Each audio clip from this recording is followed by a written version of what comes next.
A lot to like, but it didn't end in a win, Mitch. So is there anything to like? What say you? Well, so I guess my approach to it yesterday, we did the post-game show for those of you that may or may not be aware for the Suns.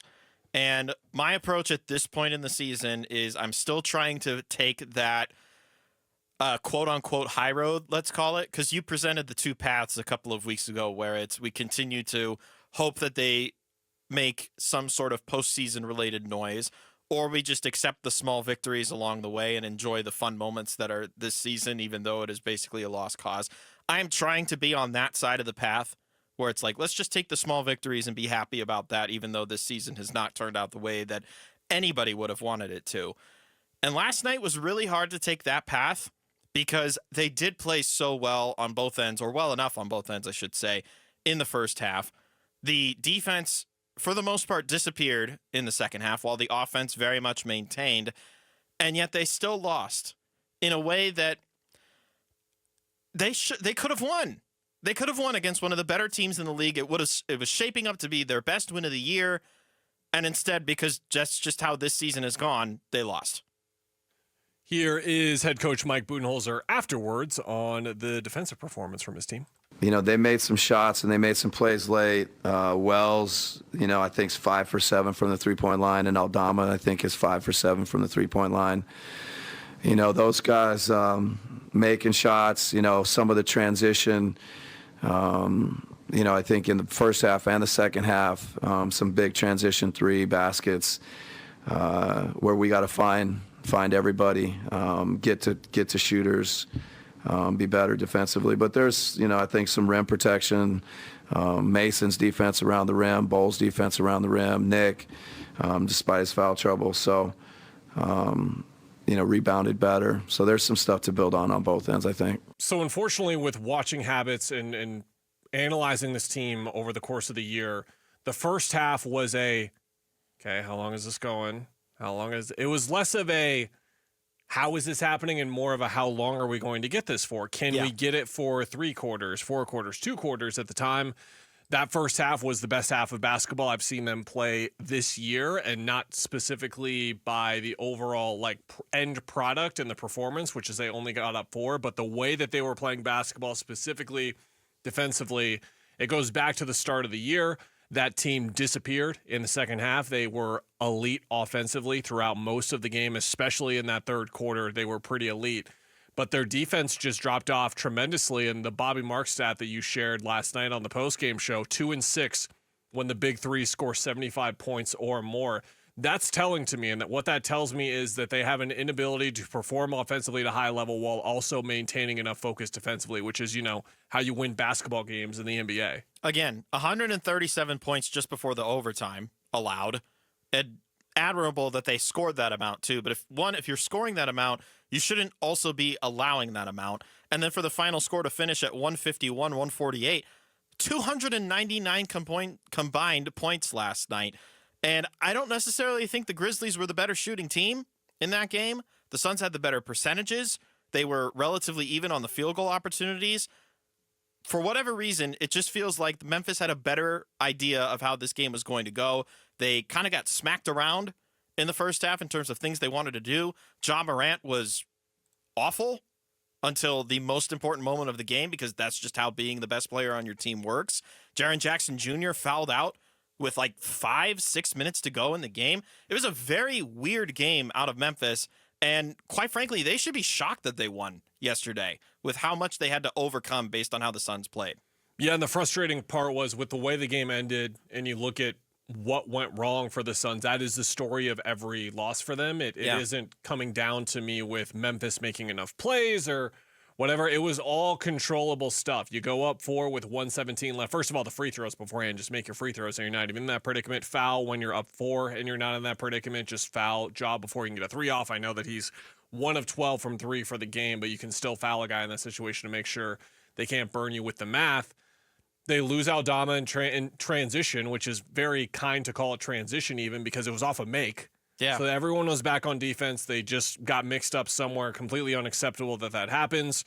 Turnover, offensive rebound, turnover. There's the game right there. It was all self-inflicted mistakes. So even on a night when they are able to get away from hurting themselves for the majority of the night. Like the third and fourth quarter, it was kind of sloppy. It was kind of all over the place, but they weren't really doing harm to themselves.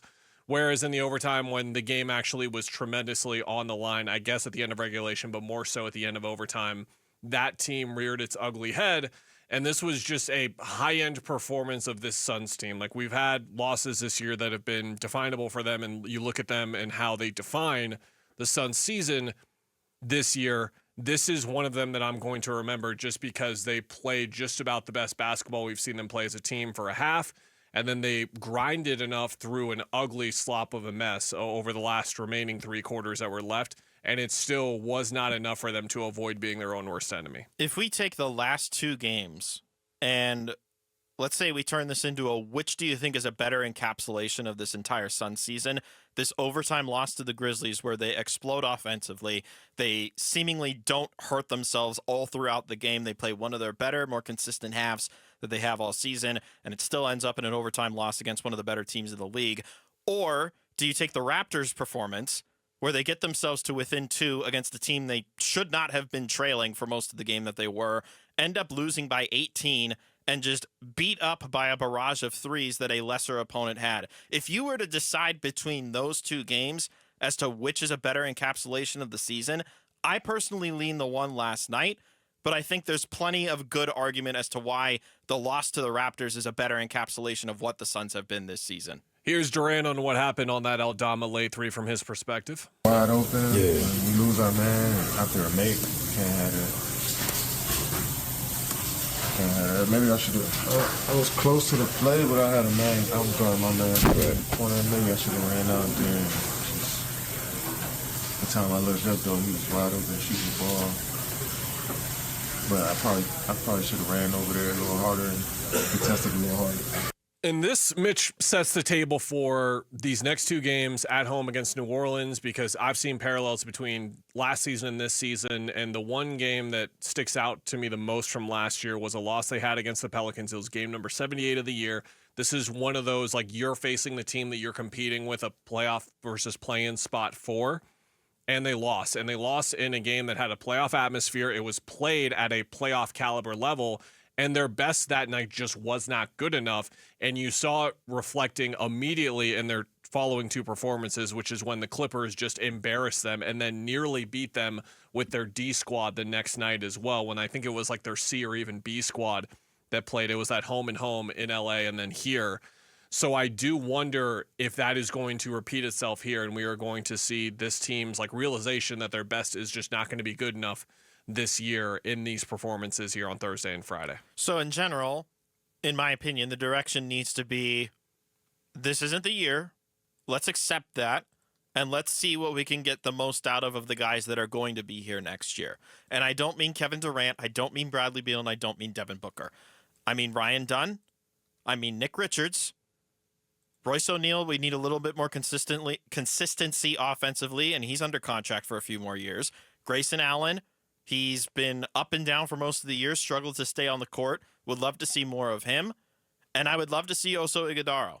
Bol, as much as we love when Bol gets his opportunities, and he was awesome the other night offensively, wasn't so great defensively, he's going to be somewhere else next year, if I had to predict. He's these 20-plus games, and then he might be done when it comes to being with the Suns. Get the most out of the guys that are going to be here going forward. That's my charge to this team going forward. That was kind of the best case bowl game that you can get, right? He was incredibly productive in this one, 20-plus points, but it was also just an encapsulation of why he is struggling to hold down a permanent role, because a lot of the mix-ups, the mishaps late in the game, a lot of those were penned towards him. Like, you can hear it listening back when you go back and watch that mix-up on Aldama. You hear Plumlee calling out for Bull to go get Santi Aldama, and he just has those moments across games pretty consistently. He had the turnover, and this is a game where I thought overall he was really great in. Like, did you like enough of what you saw in, like, this sort of, like, 5-game sample where you think he should continue to get these minutes, or would you rather see the developmental minutes go to someone else like Ryan Dunn or like Oso Ighodaro? If they give him the reps, I want him to hammer home being better defensively, because I think you and I would agree that offense and creation on offense is not his problem. And that was one of his calling cards when he was at Oregon, right? Like his ability to do a variety of different things offensively and to do some razzle dazzle and to be able to do it in that size and that body, etc. We got to see better things defensively. It can't just be, oh, he happens to be standing in front of the guy that's shooting and he gets a block. Like, that's not the defense that I'm talking about. The defense that you and I are referring to are exactly what you just laid out. A closeout opportunity where it was a miscommunication on defense and he wasn't covering a man. Better of those. So if he gets more of those reps, I would love to see improvement in that area. And it's also a way for them to play larger lineups and start with larger lineups. Here's Mike Budenholzer on Bull earning that starting role. Yeah, I think he started in Houston, played well. We've talked. He's played well. When we played Memphis at home, right before the break, he played well. He's putting a lot of good games together. So I think his length, his rebounding, shot blocking, and then ability to also space the court and makes plays. So it's good to see Bull the way he's contributing and helping us. And sort of when does that switch completely flip, Mitch? Yeah. Like if you split against New Orleans, do you go like, okay, Tyus is just not going to play, Royce is only going to play 15 minutes or whatever because we want to play some of these other guys, or you have guys on the team right now that are currently battling injuries that aren't listed where you start to give them time to get out and get healthy at this time of year? I wonder when that switch happens, because that's the crazy part is even if they lose all 3 games coming up here, they're still totally within distance of not only the 10, but even like the 6. Like it's not out there. It's just a matter of them winning the games that we're so doubtful about.